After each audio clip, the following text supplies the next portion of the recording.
Africans in Guangzhou on edge as coronavirus fears spark anti-foreigner sentiment in China. Hong Kong. The African community in Guangzhou is on edge after widespread accounts were shared on social media of people being left homeless this week, as China's warnings against imported coronavirus cases, they say, stokes anti-foreigner sentiment.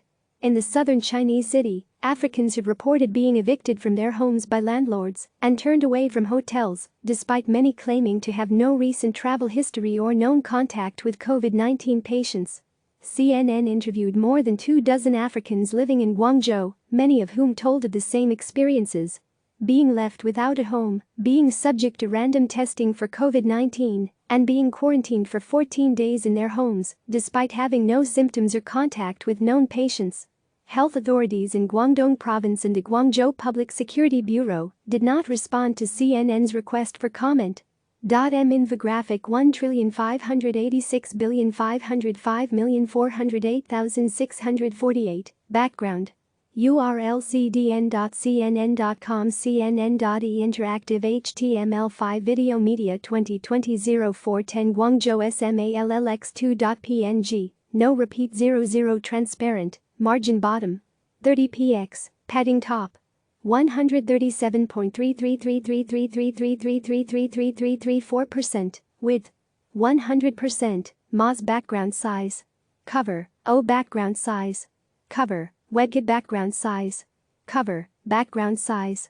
Cover, add media, min width. 640px. M-infographic 1,586,505,408,648, background image. URL cdn.cnn.com cnn.e interactive HTML5 Video Media 2020-0410 Guangzhou MEDIUMX2.png, padding top. 60.256410256410255%, add media, min width. 1120px. M-infographic 1,586,505,408,648, background image. URL cdn.cnn.com cnn.e interactive HTML5 Video Media 2020-0410 Guangzhou MEDIUMX2.png, padding top. 60.256410256410255%. The move comes amid heightened media coverage of the so-called second wave of coronavirus cases emanating from infections outside of China. Earlier this week, Chinese President Xi Jinping urged authorities to carefully watch for imported cases from other countries, state news agency Xinhua reported. But one aspect of the data has received relatively less public attention. On March 26, Vice Minister of Foreign Affairs Luo Zhaohui said 90% of China's imported cases held Chinese passports. On Thursday afternoon, Chinese Foreign Ministry spokesman Zhao Lijian said, "Since the beginning of the coronavirus outbreak, China and African countries have always supported each other and have always fought against the virus jointly. I would like to emphasize that the Chinese government treats all foreigners in China equally, opposes any differentiated practices targeted at specific groups of people, and has zero tolerance for discriminatory words and actions." Cases spark a backlash. Guangzhou has long had the largest African community in China. Because many Africans in the city have short-term business visas, they travel into China several times a year, making it difficult to calculate the size of the African population in the city. But in 2017, approximately 320,000 Africans entered or left China through Guangzhou, according to Xinhua. African residents say local hostility to their presence is nothing new. But when coronavirus cases emerged in the African community this month, it served to amplify existing tensions. HTML5 video 1,586,499,144,310, display. Block, margin. 001m, position. Relative, width. 100%. HTML5 video 1,586,499,144,310 video display. Block, width. 100%. An African in Guangzhou is tested for coronavirus at his apartment. A report on April 4 alleged that a Nigerian national with COVID-19 had attacked a Chinese nurse who tried to stop him, leaving an isolation ward at a Guangzhou hospital. The report was shared widely on social media And local African CNN spoke to say a racist backlash against the African community followed. Then on April 7, Guangzhou authorities said 5 Nigerians had tested positive for COVID-19. Fearing a cluster among the African community, Guangzhou authorities upgraded the risk level of Guangzhou and Bayan, the areas home to the city's 2 African enclaves, from low to medium, state-owned Global Times reported. The local government Tuesday reported 111 imported cases of COVID-19 in Guangzhou, with 28 patients from the UK and 18 from the US. But in interviews with CNN, Americans and British nationals in Guangzhou said they had not heard reports of forced testing, home evictions and additional quarantine measures being imposed on members of their communities. Homeless in Guangzhou. On March 21, Nigerian goods trader Chuck, who did not want to use his full name for fear of government reprisals, flew back to Guangzhou, his home since 2009. With China's coronavirus cases seemingly under control, he wanted to resume his trading business, which had been stymied by the pandemic. The area around Guangzhou is a manufacturing heartland where many Africans buy cheap goods to sell back home. Chuck returned 7 days before China closed its borders to most foreign nationals, but upon arrival, he says he was told that he needed to enter government quarantine at a hotel for 2 weeks. As a trader, Chuck travels frequently and is accustomed to staying in hotels during his time in China.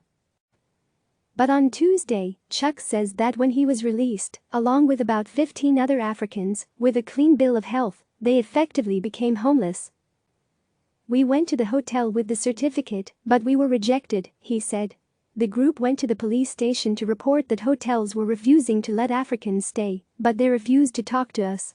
The Guangzhou Public Security Bureau, which oversees the police, did not respond to CNN's request for comment about events described by anyone CNN interviewed. Chuck says he had no choice but to sleep rough for 2 nights before finding a friend's couch to crash on. "Rain fell that day and the next, and we were all drenched and our belongings soaked," he said. His story was echoed by others who spoke to CNN. Earlier this week, images began circulating online of rows of Africans sleeping on the streets of Guangzhou beside their luggage, having either been evicted from their apartments or been turned away from hotels. Other videos showed police harassing Africans on the street. HTML5 video 1,586,498,970,753 display block margin 001 position relative width 100%. HTML5 video 1,586,498,970,753 video display block width 100%. A video of Africans in Sanyuanli, in Guangzhou, shot on April 9, 2020. On Thursday, CNN called 12 hotels in Guangzhou, wanting to book a room for an African guest, and was informed by 10 that they would not be accepting foreign guests anymore. Meanwhile, multiple Africans CNN spoke to reported being abruptly evicted from their homes. No one had evidence of a government directive asking landlords or hotels to turn away or reject foreigners. Rather, they say, these appeared to be decisions made by private individuals and business owners. On Wednesday, Nigerian trader Nonso, whose name has been changed to protect his identity due to fear of government reprisals, says he and his girlfriend received a message from their landlord at 7 p.m. on Webkit, a Chinese messaging app, saying they needed to vacate their flat by 8 p.m.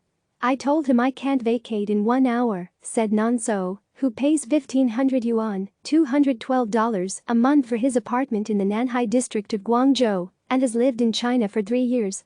At 10 p.m. he says his landlord came to the flat and cut off the electricity and water supply. "I asked them, what did I do? I've paid rent until September with 2 months deposit. They didn't give me any reason," he said. Nonso called the police, who let them remain in the apartment for the night. But in the morning, Nonso says the landlord returned with a different officer, who said he had to leave. Nonso says he has struggled to find a new apartment to rent. "We have contacted a lot of agents, none of them are leasing to black foreigners," he said. HTML5 video 1,586,499,034,671 display block margin 001 position relative width 100%. HTML5 video 1,586,499,034,671 video display block width 100%. Volunteers in Guangzhou give out food and supplies to Africans. Chris Leslie, also from Nigeria, said he was abruptly evicted from his Guangzhou apartment on Thursday, despite not defaulting on his rent and having a valid contract. He had nowhere to sleep that night. "I will just hang out outside," he said. "It is so pathetic. In a country where people don't accept you and they criticize, this is just a bitter humiliation. The most important thing is having somewhere to sleep." On Thursday, several volunteer groups emerged on webkit, mostly populated by scores of other foreigners, rallying around the displaced Africans, organizing food, masks and sanitation products for those left wandering the streets of Guangzhou without a bed. Katie Smith, an American living in Guangzhou with her Moroccan boyfriend, made 2 deliveries to newly homeless Africans on Thursday. Her name has been changed to protect her identity, as she, too, fears reprisal from local authorities. "As we drove down the street we saw a lot of Africans walking around," said Smith. "The police came and said they couldn't stay there. They're not letting them gather in groups. So they're just walking up and down the streets with nowhere to go." Videos filmed by a member of one of the webkit volunteer groups, seen by CNN, shows police trying to prevent volunteers from helping the Africans. "As a black person living in China right now it's pretty scary," said one volunteer who didn't want their name to be reported for similar reasons, said via webkit. "Don't use the African black community as a scapegoat for the virus." Imported cases discrimination. The 5 Nigerians confirmed to have COVID-19 had been to 8 restaurants, 9 hotels and 12 public places before testing positive, according to the state-run Global Times. Since then, Africans across Guangdong province have reported being tested in their homes, despite having no recent travel history or contact with a COVID-19 patient. Mamalang Mutlawane, an international student from Botswana at a Guangzhou University, said that at 3 p.m. on Sunday, she received a webkit message from her course administrator, saying she needed to be tested, despite having not left China for over 6 months. "It was only when I got there I realized it was only African students. There are other students from India in my halls of residence, but they were all not there. Just our small community of Africans," she said. The officials took a swab from the back of her throat and said they would call if she had the virus. She never heard back. As a student, Mutlawane says she has no contact with the Nigerian trading community.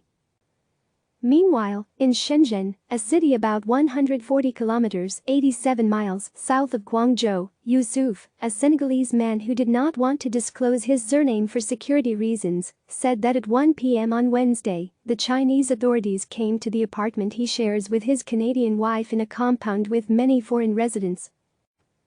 "They knocked on the door. A guy showed me his phone with my full address, my full name and my country," said Yusuf. He told Yusuf to go to hospital by 5 p.m. to get tested. Yusuf asked if they also wanted to test his Canadian wife. Neither of the couple had left China in the past 12 months. They said, "No, we are just testing Africans," Yusuf said. Canada has more than 20,000 confirmed cases of coronavirus and is on the Chinese Ministry of Foreign Affairs list of high-risk countries. The Shenzhen Municipal Health Commission did not respond to CNN's request for comment. "African people are not welcome in China. We've been discriminated against repeatedly," he said. Africans in China have long complained of racism in the form of Chinese people holding their noses as they walk past, racially offensive adverts on television, and Chinese actors performing in blackface in a nationwide gala. Earlier this year, when Beijing proposed changes to its immigration laws around permanent residency, a backlash emerged on Chinese social media site Weibo against Africans.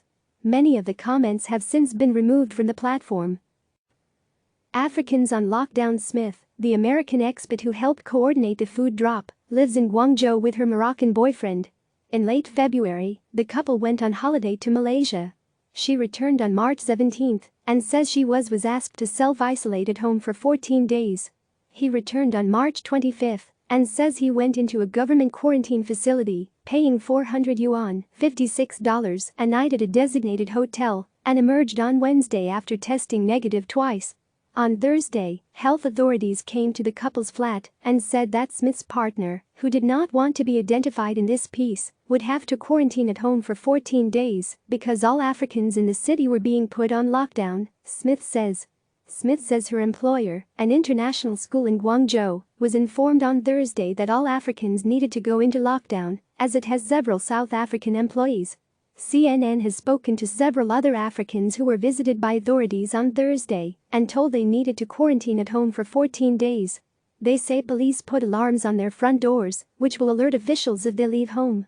There have been no public statements confirming or refuting the existence of an official policy about these measures.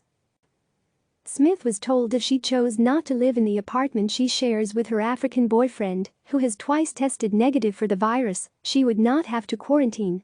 There's resentment in Guangzhou that a lot of Africans are perceived to be here illegally and that they overstay, said Smith. There's been a push in Guangzhou to get them out. This has been an easy excuse to push this community out.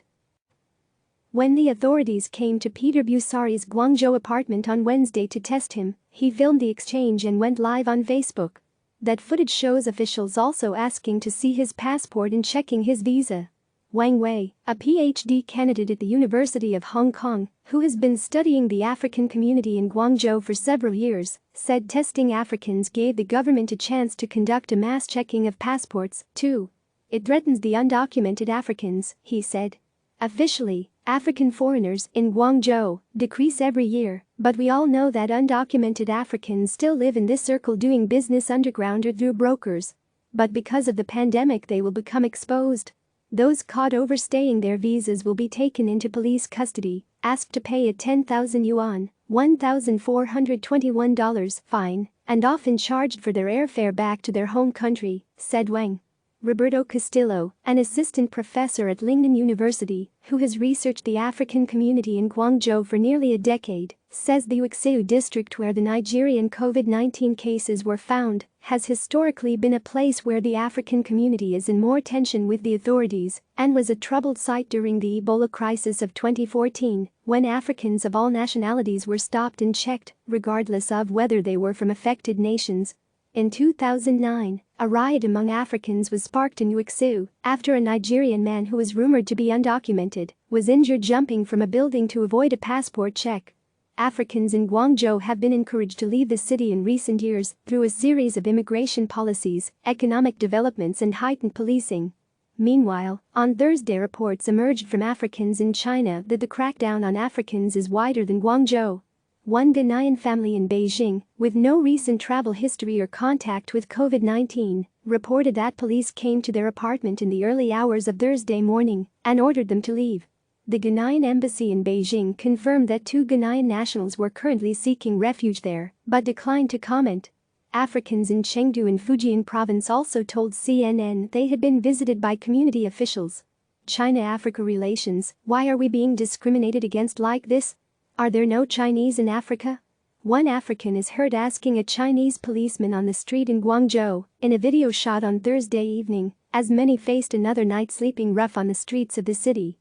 It is a question that speaks to the implications a crackdown on Africans in China could have on Beijing's bilateral relations with governments on the continent, which they have courted with investments for decades, and where anti-Chinese sentiment is already rumbling.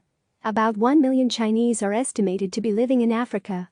On Twitter, one user noted that Kenya allowed a plane of Chinese nationals to land in Nairobi at the height of China's crisis, but when the virus reached Africa, the same compassion had not been shown in Guangzhou. On late Thursday night, local time in Abuja, Nigerian Foreign Affairs Minister Geoffrey Anyima tweeted that he had invited the Chinese ambassador to Nigeria Xu Pingjian to communicate his government's extreme concern at allegations of maltreatment of Nigerians in Guangzhou. China has been trying to position itself as a friend to African states as they battle the virus. Li Mingzhu, an official at the National Health Commission, said earlier this month that China has been sending medical teams to African countries for 57 years and would continue to offer help to African countries to improve their ability in combating the novel coronavirus outbreak. But not all African nations are satisfied with that. Ghana's finance minister called on China to ease African countries' debt burden earlier this month, while on March 31, Blessings Ramoba, president of Mining Forum of South Africa, tweeted that the coronavirus had caused the South African economy to lose billions of rand. The Chinese government, SIC, must cancel the debt owed by South Africa as a sign of remorse, he said. Zhao Lijian, the Chinese Foreign Ministry spokesperson, addressed the matter of debt earlier this week, saying, I believe China will resolve these countries' difficulties via consultation through diplomatic channels. Castillo said one reason the Chinese might be cracking down on Africans in Guangzhou is because they don't trust the low numbers being reported by various nations. But to acknowledge that could be diplomatically awkward. It's already a PR mess for China, said Castillo. When they're doing this to foreigners, it's just exacerbating the negativity. Click subscribe to receive the latest news.